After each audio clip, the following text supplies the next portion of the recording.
Masarap bastusan yung mga bagay na rare. Alam mo yun, yung bihirang-bihira. And mababa yung presyo niya ngayon. Lahat ng strawberries, mura ngayon. 1,000 plus yen. Ngayon ano lang, mga 600, 400. Expensive yung white strawberry. Usually, isang butil na white is 1,000 yen. Kulang-kulang 500 pesos ang isang butil. Ito, I think this is isang variety ng white strawberry. I think ito yung tinatawag na snow rabbit, light pink. Ano siya, soft.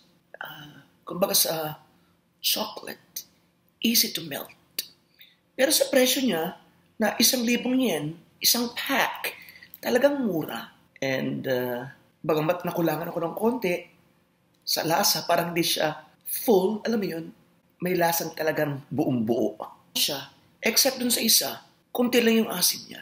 Mas masarap pa rin yung halos parehas yung tamis at asim. Yun yung malalasahan mo. But this one, I was a little bit expecting ng more asim. And yung magtatagal sa dila, yung lasa niya. Pero after a few seconds, halos wala na agad siya dun. Alam mo yan. Although pagdating sa juiciness, talagang masabaw siya. And, alam mo, sulit na sulit kasi, gaya ng sabi ko kanina, it's very rare. You cannot always grab a pack of this sa murang halaga. Kaya, sulit na sulit lang yung gastos ko sa kanya.